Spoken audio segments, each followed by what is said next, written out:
Lusa Extra, um podcast da agência Lusa. Olá, eu sou Ana Clotilde Correia e comigo estão a Ana Raquel Lopes e o Pedro Moraes Fonseca, da equipa de política da Lusa. São ambos repórteres parlamentares e vamos conversar sobre o regresso das férias dos deputados. Os plenários da Assembleia da República regressaram na última quarta-feira, com violência verbal e tensão, num debate sobre incêndios, em que os incêndios se tornaram laterais. A Comissão Técnica Independente para analisar os fogos deste verão, proposta pelo PS, acabou por ser aprovada com votos contra do Chega e da IEL e a abstenção do PCP. Mais acima do Palácio de São Bento, na residência oficial do Primeiro-Ministro, têm-se sucedido os encontros sobre o Orçamento do Estado para 2026. E, um pouco por todo o lado, à esquerda e à direita, surgem candidatos à Presidência da República. Pedro, com duas eleições no horizonte e uma discussão orçamental, o regresso do Parlamento seria necessariamente de tensão e conflito como se verificou? Sim, porque para mais com André Ventura a anunciar a sua candidatura presidencial, com duas eleições no horizonte, a disputa política, o tom da disputa política sobe sempre. Em termos políticos, se o Governo e o PS reiniciaram os trabalhos parlamentares dentro da sua linha tradicional, com o Governo a dizer que não tem parceiros preferenciais, com o PS a acenar a possibilidade de haver entendimento ou viabilização do orçamento do Estado para que não se coloque em causa a governabilidade. Já da parte do Chega há uma grande incógnita, porque há um discurso do Chega em que se diz que é importante que o Chega seja o parceiro preferencial do Governo, porque é essa a forma de se respeitar a vontade manifestada pelos portugueses nas últimas eleições, mas depois há episódios de grande confronto, como aquele que se assistiu na quarta-feira. Outra das matérias que vai marcar o regresso do Parlamento é a reforma laboral. Raquel, tu acompanhaste a apresentação das iniciativas legislativas do PCP nesta matéria. Pela parte do Governo, o documento de Trabalho 21 é ainda um anteprojeto, mas a esquerda já se começa a mexer para contestar no Parlamento. O que é que o PCP propôs exatamente esta semana? Sim, o PCP tem sido dos partidos mais vocais contra este anteprojeto do Governo.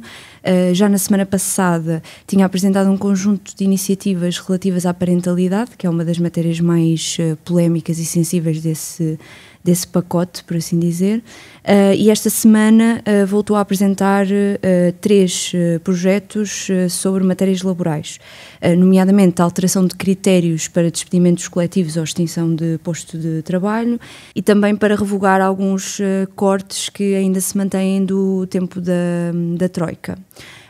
Na verdade, para sermos justos, o PCP este tipo de iniciativas apresenta com alguma regularidade, portanto não será necessariamente só pela existência deste anteprojeto, mas surge em contraciclo com essa proposta que o Governo ainda tem em discussão com os parceiros sociais. Da parte de outros partidos, a esquerda, no seu todo, tem sido bastante vocal contra este anteprojeto.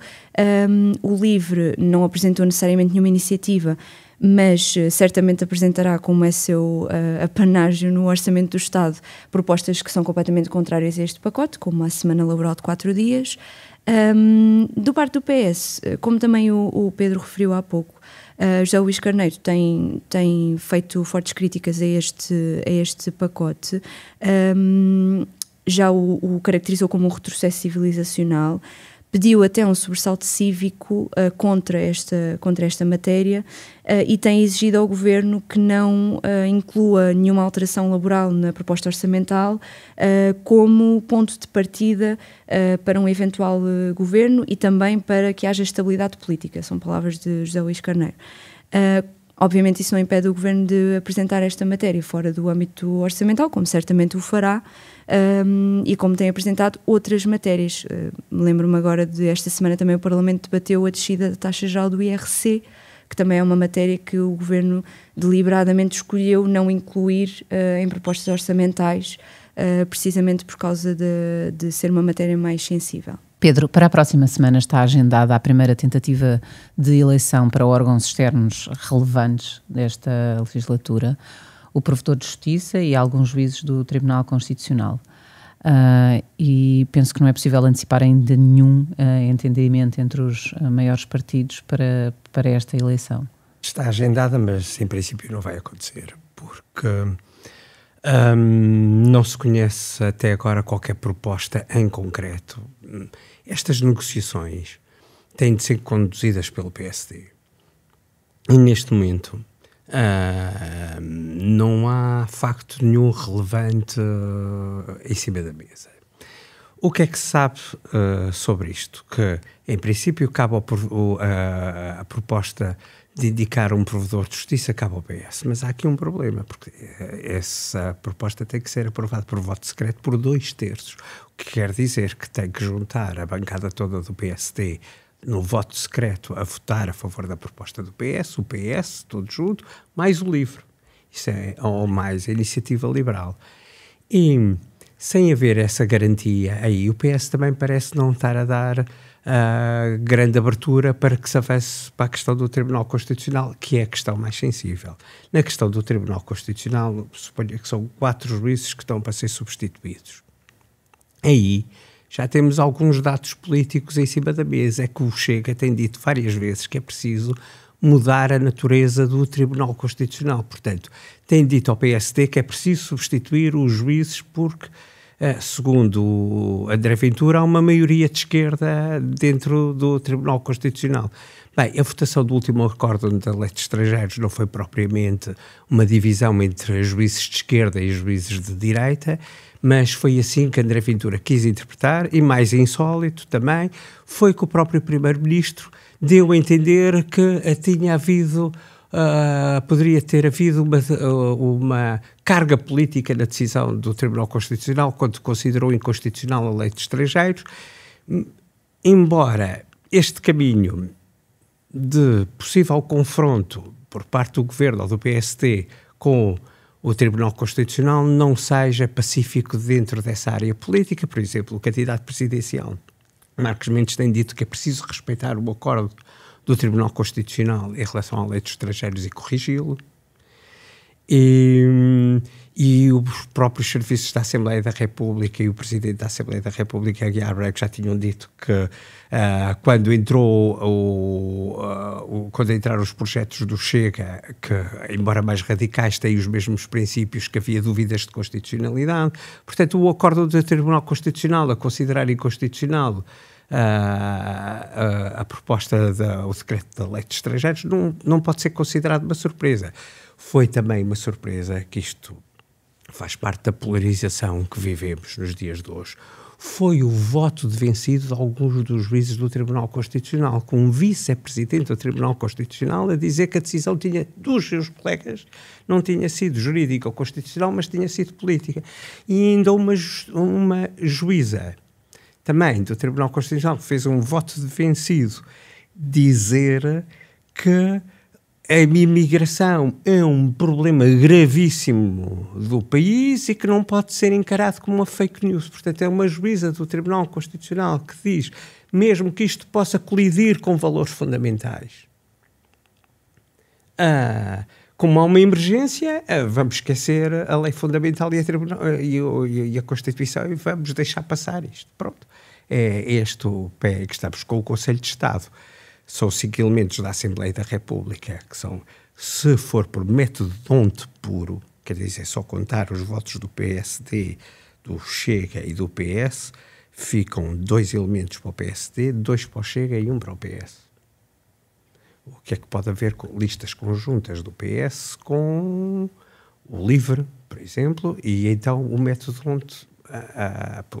onde passa a ser 2 para a esquerda e 1 para o Chega, mas então o Chega também pode responder e junta-se numa lista à Iniciativa Liberal e volta os 2 para o PSD, 2 Chega à Iniciativa Liberal, portanto é confuso. Vamos ver como é que a solução poderia passar por 2 do PSD, 1 do PS, 1 do Chega, e um consensualizado entre estes 3 partidos, mas este é sempre o problema de consensualizar nomes entre o Chega, o PSD e o PS. Estas eleições, muitas vezes, mesmo quando estão marcadas, como é o caso agora do provedor e do juiz do Tribunal Constitucional, está a agenda, são objeto de sucessivos adiamentos. Antecipas que só depois das eleições autárquicas é que haverá... Eu nem sequer antecipo que antes de Natal estes nomes estejam... porque depois há a etapa mais difícil que nós temos experiência disso, que é o voto secreto dos deputados, e as coisas já estavam polarizadas na anterior legislatura. Houve uma candidata ao Tribunal Constitucional que disse que era contra o alargamento do prazo do aborto. Nessa altura chumbou aí nessa audição, porque só por se dizer isto, uma parte do PS não vota numa candidata à juíza do Tribunal Constitucional. Mas agora, é só para voltar, o ambiente político é tenso. E depois também há eleições autárquicas no dia 12 de outubro. E em relação às eleições autárquicas, o PS é o partido que está sob maior pressão, porque é o partido que venceu o maior número de câmaras há 4 anos. E não é só a possibilidade de perder câmaras para o Chega. Às tantas vai perder poucas. Mas aquilo que se teme é que alguma transferência de voto do PS para o Chega, que é um fenómeno que se assistiu nas últimas eleições legislativas, seja suficiente não para fazer o Chega ganhar, mas para o PS perder as câmaras, muitas câmaras para o PSD. De Sul, na Zona Sul, no Centro, no Norte, em determinados concelhos, o PS perde 1000 votos para o Chega, é o suficiente para o PSD ultrapassar. E é esse... o maior desafio e o mais difícil desafio que tem o José Luís Carneiro de manter o PS como partido, como maior partido autárquico. Essas eleições estão a contaminar o debate parlamentar, as presidenciais também, já há um grande naipe de candidatos e apesar de faltarem ainda 6 meses é muito pouco. No campo da esquerda, Raquel, ainda pode surgir uma candidatura presidencial apoiada pelo LIVRE? Sim, neste momento está tudo em aberto e o próprio Rui Tavares, porta-voz do LIVRE, deixou isso mesmo em aberto no passado dia 13, quando o LIVRE se encontrou em congresso, que também serviu como rentrée política no Porto. Neste momento o LIVRE tem as opções todas em cima da mesa.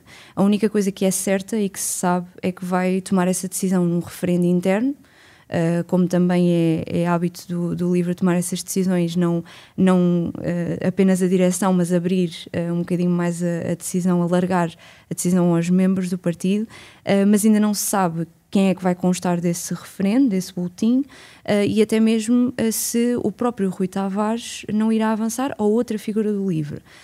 O Rui Tavares disse que não quer e que acha que não é o ideal, mas também não se excluiu.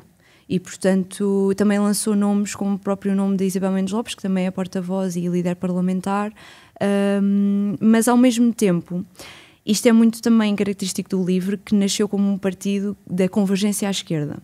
E parece que Rui Tavares ainda não desistiu, como quase nunca desiste, de haver um candidato que una as esquerdas, apesar de já existirem 2, pelo menos assumidamente mais à esquerda, Catarina Martins, ex-coordenadora do Bloco de Esquerda, e António Filipe, deputado comunista e dirigente comunista, e portanto ele ainda parece que vive nessa esperança de que possa haver essa convergência. O ideal para o LIVRE era isso, porque, e isso é uma frase que Rui Tavares tem repetido várias vezes, uma ideia que tem repetido várias vezes, é que a esquerda não pode ser uma máquina de perder presidenciais, e já passaram 4 desde Jorge Sampaio.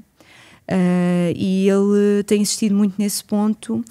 Também tem insistido no ponto que era importante haver um nome presidencial, uma figura presidencial mais à esquerda, para haver um certo equilíbrio da política nacional, porque acha que isso iria reequilibrar, tendo em conta que o governo é mais à direita e que lá está, faz falta na ótica do LIVRE essa figura mais à esquerda no Palácio de Belém. E, no entanto, o LIVRE pode ainda contribuir para uma maior pulverização dos candidatos à esquerda. É isso. Porque além de Catarina Martins e de António Filipe, existe António José Seguro, nessa área da esquerda, e depois temos os candidatos da direita, mais um esta semana, André Ventura, que se juntou a Gouveia e Melo, e Marques Mendes. Há alguma data para esse referendo do LIVRE? Não, ainda não há data. Eu tenho insistido bastante nesse ponto, mas até agora só me dizem que é depois das eleições, das eleições autárquicas. Portanto, só vamos saber desfazer esse eventual tabu depois das eleições autárquicas. Mas como referiste, o anúncio de André Ventura esta semana pode eventualmente levar a esquerda, ou alguns setores da esquerda, a dramatizar esse apelo a uma figura única para não haver dispersão de voto. Mas a questão é que ainda não se sabe bem se isso será possível ou não, porque à esquerda é sempre mais difícil ver essa união em torno de uma figura única. Portanto, neste momento está tudo em aberto mesmo. Obrigada a ambos por esta conversa sobre o regresso do Parlamento e os temas extra-parlamentares que o estão a condicionar. Será neste contexto que decorrerá na próxima quarta-feira o primeiro debate quinzenal com o Primeiro-Ministro depois da pausa para as férias. O Lusa Extra fica por aqui. Até à próxima. Uma produção da agência Lusa, disponível em lusa.pt e nas plataformas de podcast.